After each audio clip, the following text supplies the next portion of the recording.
In the year 2023, distractions are at all-time high. Endless notification from YouTube, Instagram, Snapchat, Facebook feels like a digital tsunami. Staying focused in this world feels like winning World Cup.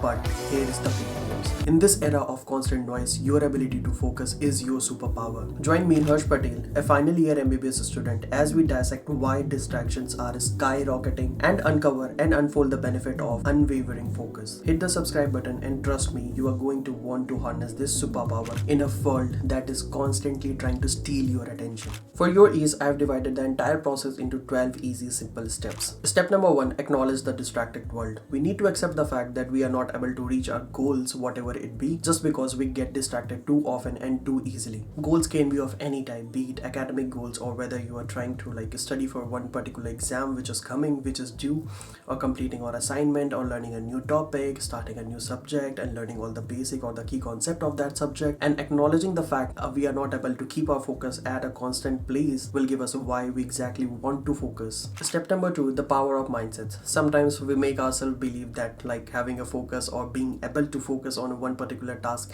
is not our cup of tea, and we give up easily. And we need to shift this mindset to a growth mindset that we can actually, if we put an effort into developing focus. Being able to focus on one particular thing is a skill, and a skill is something which can be acquired by constant practice and being disciplined. Step number 3, declutter your personal space. As it is once said by Albert Einstein, clear the space, clearer the mind. In order to have focus, we need to declutter our surroundings, take away all the unnecessary things which are kept in your surroundings, where you are just going to sit down and start studying for. Remove all the unnecessary things from your table or from your side which you are not going to use while studying that particular subject or that particular topic. Step number 4, utilize digital detox strategies.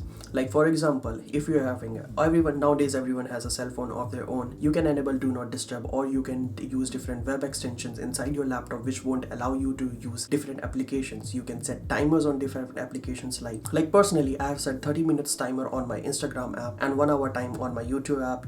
In this way, you can also set timers on those particular options, use different web extensions. For digital detox strategies to actually work, we need to identify what are our trigger points. For example, it would be a notification from Instagram inside your phone. You are sitting and studying at your study place, but suddenly an Instagram notification pops up and then 30 minutes are gone by. Step number 5, practice mindful breathing techniques. As it is said, it's all in the head. Practicing mindful breathing techniques or taking some deep breaths will help you declutter your brain, or get to a neutral state where you are not thinking about any single thing and your mind is at a calmer state. That will give you an initial point of actually starting your work. For example, whenever I sit to study, I just take at least 4 to 5 deep breaths, and that helps me to remove all the thoughts from inside my brain and actually get into the mood or the flow of studying. Step number 6, prioritize according to the 80-20 rule. If you are able to do this particular thing, your productivity is going to skyrocket.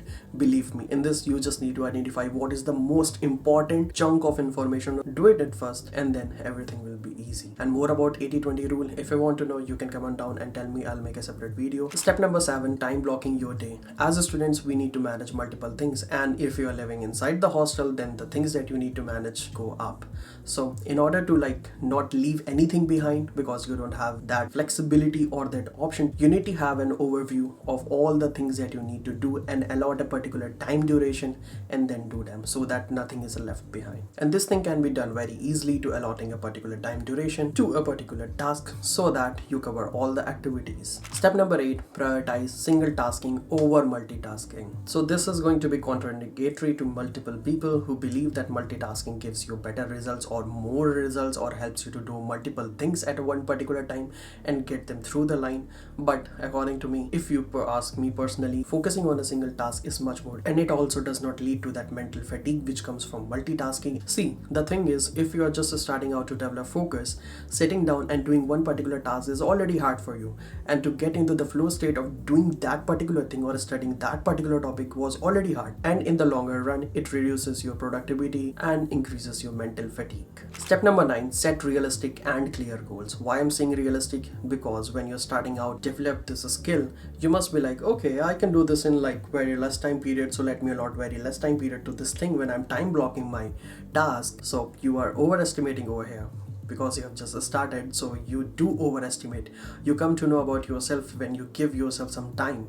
Then only you know about you, what are your habits, or what time do you actually need to do that particular thing. It is important to set very clear and realistic goals so that our mind also knows what we need to do in how much time duration, and reward yourself in the end if you are able to complete it. It's not important to complete it 100%. Even if you're able to reach your 80 or 90% goal, you should reward yourself so that the next time you are excited to sit and do your work. Step number 10 is one of those steps which is exactly related to this, but still it plays a very small and indirect role. Eliminate decision fatigue. You know what, sometimes what happens is that we don't know exactly what we need to do, so we end up just sitting over a single place, sitting, or maybe take an example, we end up sitting at our study place and just thinking about, okay, so अभी medicine पढ़ना चाहिए, या अभी pathology पढ़ना चाहिए, या अभी PSM पढ़ना चाहिए, and in this leads to mental fatigue, and all the energy that should have gone inside learning that one particular topic or studying that topic is already gone in the decision making process. So when you actually like come to a conclusion that okay medicine में cardio पढ़ते हैं, you are already fatigued. So within 5-10 minutes or 30 minutes you are like, okay, let's take a break. And then step number 11, create a distraction free zone. If you're living inside your home, it is easy for most of the people to have a separate room of their own, or tell their parents to like be quiet for some time or make a little bit lesser noise and have a like quieter space.